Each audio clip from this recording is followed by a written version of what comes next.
In Santa Cruz, as in many West Coast cities, there's been an overnight outdoor sleeping ban for several decades, as well as countywide anti-lodging laws, preventing the setting up of tents or even sleeping in a doorway overnight. Simultaneously, homelessness has increased since the 80s.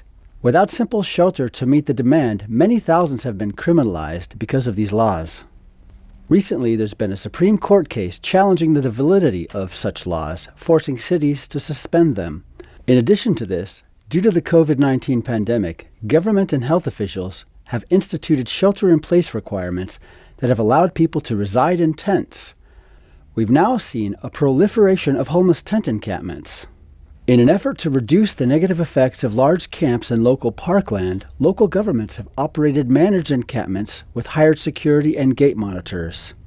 These camps have brought order to the sometimes chaotic nature of homelessness for many. Some drawbacks to these camps are that they're expensive and short-lived, and they may seem to affirm the perpetual homelessness of camp residents. After a repeating of these camps, it's time to explore something different, reflecting the best practices of successful database programs elsewhere. Transitional encampments offer cost-efficient, independent, and mutually empowering shelter. They're wildly successful in cities in the Northwest because they create a supportive community within while improving the community at large. Here we are in Eugene. In Eugene, there's a permit process allowing nonprofits and churches to operate managed encampments according to guidelines that determine how they're operated and designed. In Seattle, they're so successful at healing lives that the city and county stopped fighting them and now fund most of their budget and has placed them on their property. Rather than plopping camps in neighborhoods without consent, the process now includes neighborhoods.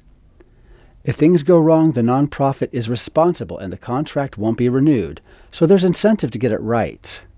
These spaces feature a boundary fence and front gate staffed round the clock. Residents walk patrols in the neighborhood and even at night, cleaning up trash similar to the Downtown Streets team. Crime goes down wherever these programs exist. Camp residents sign a residency agreement that includes basic values like no violence or theft and adherence to quiet hours, in addition to rules against alcohol or drugs. These are spaces in which individuals can explore sobriety with support and daily meaningful work. Rather than paying people $25 an hour to sit at the gate, camp residents do this as a function of their weekly service.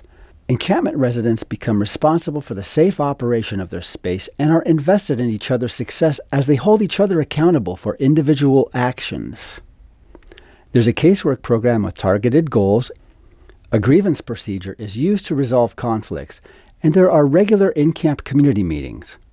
The main thing is getting people to realize that they can be agents of their own healing as they help to support each other toward their goals. The data is clear. People transition to better circumstances at a higher rate. The key with all of this is building community within as we strengthen the greater community. It's likely that homeless encampments are here to stay. It'll become increasingly important for us to begin doing encampments better and more cost efficient. The transitional encampment is our best chance at this.